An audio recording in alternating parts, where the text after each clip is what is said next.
Coucou les papillons, j'espère que vous allez bien. Moi, je me porte bien par la grâce de Dieu.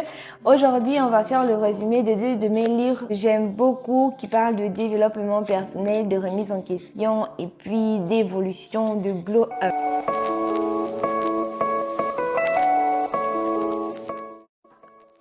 On parlera de 5 étapes pour réussir sa vie selon les auteurs de ces livres parce qu'ils ont utilisé à peu près le même procédé, sauf que l'un parle d'une fille, l'autre parle d'un garçon. J'ai pu réunir quelques points de similitude qu'on verra ensemble. Bien sûr, je vous mets le timeline là si vous avez un principe en particulier que vous cherchez à regarder ou à vous informer dessus, il sera là. Comme ça, vous pourrez cliquer directement sur le temps et sur le principe qui vous intéresse. Petite présentation des livres. Ta deuxième vie commence quand tu comprends que tu n'en as qu'une de Raphaël Giordano. En gros, ces livres parlent d'une femme qui ne se sent pas bien, qui est au bout de sa vie et qui ne sait pas comment faire pour s'en sortir. Et le livre de Laurent Gournel, Le jour où j'ai appris à vivre, parle d'un homme qui ne trouve plus du bonheur dans son travail et qui est au bout de sa vie. On y va directement pour le principe 1. Je vais procéder à la distinction en disant pour la fille et pour le garçon parce que ça va être long à chaque fois de citer ta deuxième vie commence quand nanana ou le jour où j'ai appris à vivre. En gros, on va définir ça comme ça. Ça, c'est la fille, ça, c'est le garçon. Il y a les papillons, c'est le garçon. Le principe 1 pour changer ta vie, le principe 1 pour glow up, le principe 1 pour changer, pour évoluer, c'est d'abord la prise de conscience.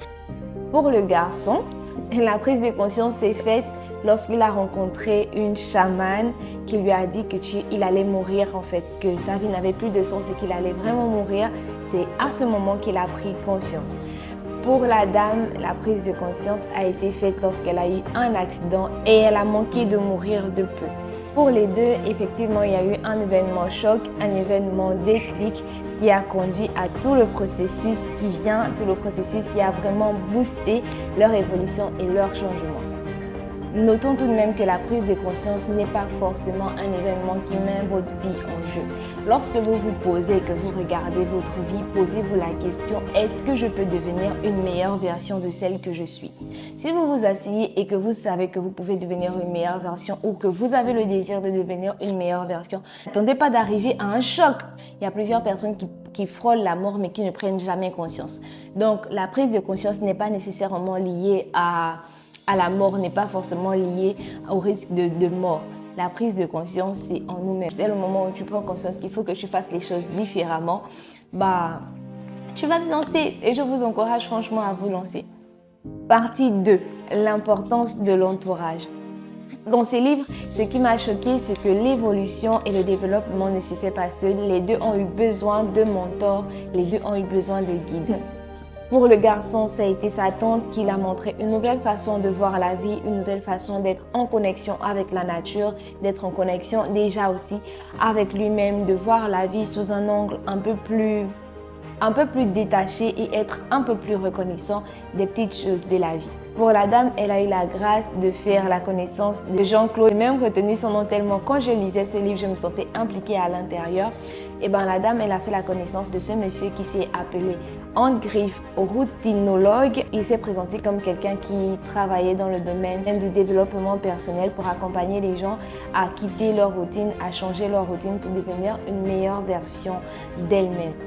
Et grâce à ce monsieur, elle est passée étape par étape à des changements conséquents, à des changements véritables. Et ce que j'ai beaucoup aimé dans ce livre, c'est que les exercices sont vraiment très bien explicités. Les exercices sont très pratiques. Vous pouvez les mettre en pratique en même temps que vous lisez. Je vous assure que ça va vraiment vous aider. Merci à Jean-Claude le routinologue. Et pour toutes les personnes qui se disent que moi j'ai pas de mentor, il n'y a personne pour me guider, je suis seule, comment je vais faire?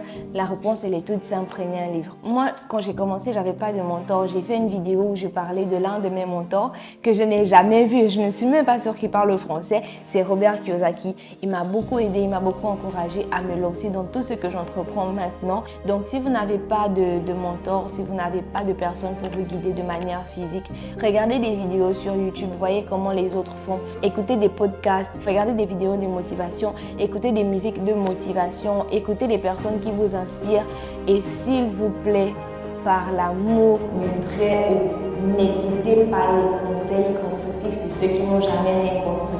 C'est Youssoupha qui le dit. Écoutez les conseils de ceux qui ont fait ce que vous voulez faire.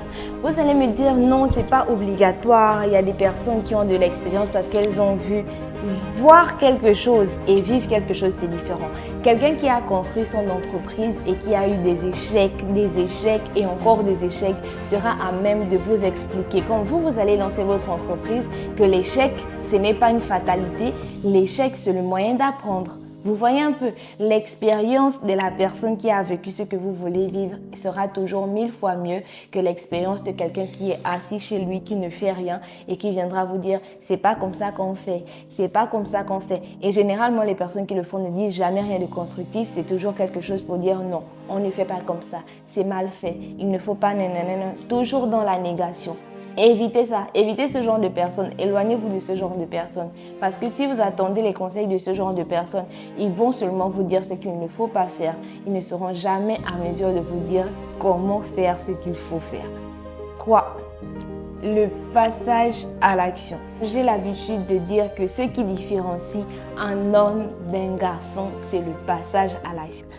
Que ce soit dans les deux livres, je pouvais ressentir en lisant, je pouvais voir en lisant l'importance de mettre tout ce que vous avez appris, tout ce que vos mentors vous ont énoncé, l'importance de les mettre en pratique. Parce qu'en vérité, tu peux être bien encadré, tu peux être bien entouré, tu peux avoir les meilleurs professeurs du monde, mais si tu ne mets pas en pratique, ça ne sert strictement à rien. Je prends l'exemple de Jonathan. Il a dû offrir des fleurs à des inconnus, il a dû apprendre à dire merci, il a dû apprendre à être gentil, il a dû apprendre à vraiment profiter du temps avec son enfant. Et c'était à peu près le même principe pour la fille aussi. C'est vraiment le passage à l'action, de sortir de sa zone de confort, déjà de faire le ménage, de faire le vide-grenier, de sortir tout ce qui n'allait pas, de sortir de sa zone de confort, mais à fond, faire des séances de plongée, faire des choses nouvelles pour pouvoir bouger son corps et quitter de la zone de « je ne crains rien, je suis là ». Et je reste là. Quelqu'un qui te dit que je sais faire et qui ne fait pas, en vrai, il ne sait pas. Même maintenant, en ce qui concerne les embauches, on te demande ton expérience. Parce que ce que tu as appris de manière théorique, le mettre en pratique t'apporte des nouvelles aptitudes qui seront largement différentes des personnes qui se sont arrêtées à la théorie. La pratique est toujours mieux. Passez à l'action. Même si c'est difficile, c'est compliqué, passez à l'action. Bougeons-nous. La quatrième étape, c'est évidemment la récolte. Après être passé à l'action, c'est clair qu'il y aura des fruits. Et ce qui me touche dans ces livres, c'est que leur façon de récolter les bienfaits qu'ils ont pu avoir grâce à leurs efforts, aux bienfaits qu'ils ont pu avoir grâce aux changements qu'ils ont établis dans leur vie, leur façon de voir la vie est différente. Leur rapport à l'argent est différent, leur rapport au moment de qualité est différent. Ils ont trouvé le bonheur, ils ont trouvé la paix, ils ont trouvé la plénitude, si je peux dire ça comme ça. Ils ont trouvé toutes ces choses positives, ils ont trouvé ça pas dans l'argent, pas dans le matériel, pas dans ce qu'ils espéraient, mais ils l'ont trouvé dans le processus. La récolte n'est que la cerise sur le gâteau de tous les efforts parce que le processus en lui-même était déjà à minima un bénéfice. Pour la femme, par exemple, elle a dû quitter son travail et son processus pour trouver un financement pour établir son projet était super douloureux, était super dur. Elle pleurait les soirs, elle était obligée de faire semblant de garder ses émotions pour elle, pour pas affecter son enfant. Mais les enfants, ils comprennent peut-être les émotions mieux que nous-mêmes parce qu'eux, ils n'ont pas peur de les exprimer. Du coup, son fils l'a soutenue et je pense que le soutien de son fils dans ce processus d'obtention d'un prêt a été une petite victoire. Pour moi, j'ai vécu cet accompagnement de son fils comme étant plus grand financement à la fin pour son projet. La récolte, par exemple, pour Jonathan, lui qui était super fervent de l'argent, qui voulait juste avoir de l'argent dans la vie, il était à la fin prêt à vendre son entreprise, prêt à laisser son entreprise à un ami parce que il ne voyait pas l'intérêt de rester avec quelque chose qui l'apporterait du stress en plus.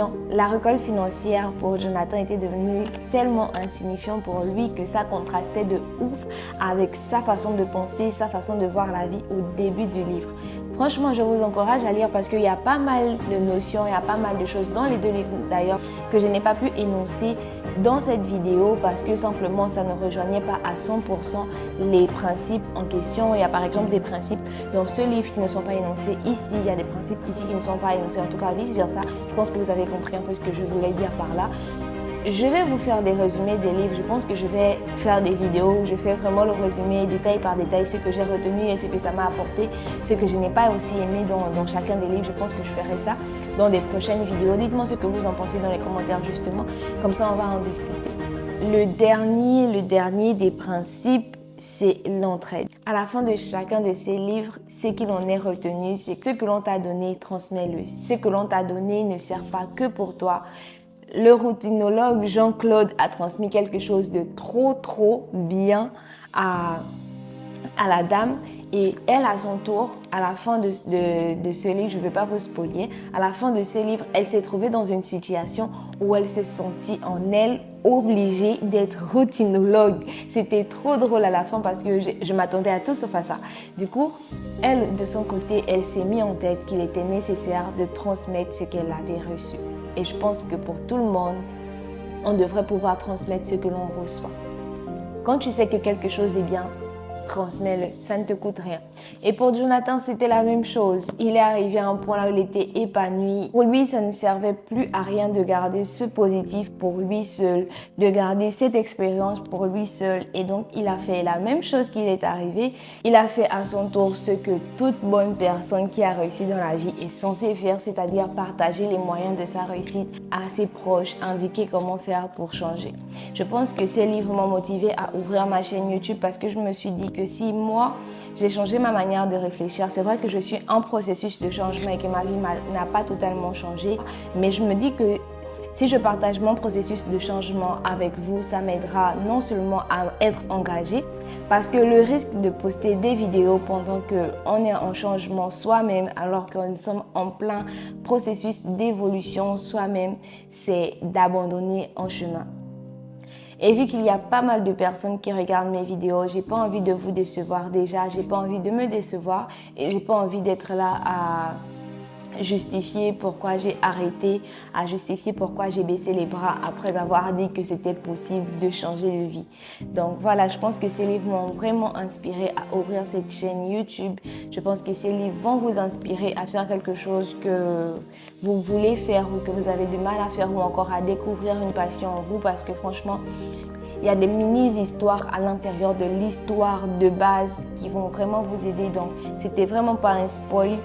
Ce que je vous ai raconté, c'est vraiment l'histoire globale, un petit résumé de ce que j'ai retenu. Je me dis en même temps que peu importe les personnes qui vont vous faire des résumés des livres, ça sera jamais le même ressenti que quand vous allez rentrer dans le livre. Autre chose à souligner concernant ce livre, il y a des histoires en parallèle. Une histoire qui m'a beaucoup touchée, c'est l'histoire de Gary. C'est un boulanger qui est à l'intérieur et il est tout le temps aigri et ils mettent en lumière quelque chose qui m'a beaucoup fait réfléchir sur moi-même et sur ma vision de la vie parce qu'on ne prend pas souvent en compte l'importance de notre éducation, l'importance et l'influence que nos parents ont sur nous.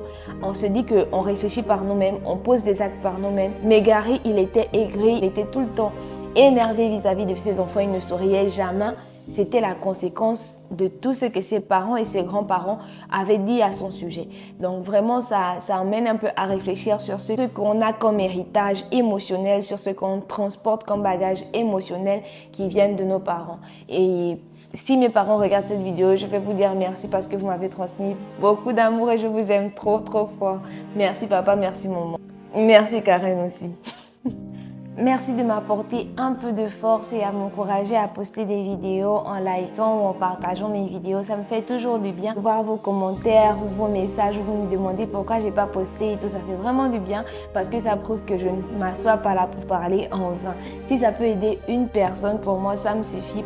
C'était tout. Merci d'avoir regardé la vidéo. Merci beaucoup pour le soutien. Merci pour les likes. Merci pour le partage. C'était Papillon pour Papillon. Bye bye.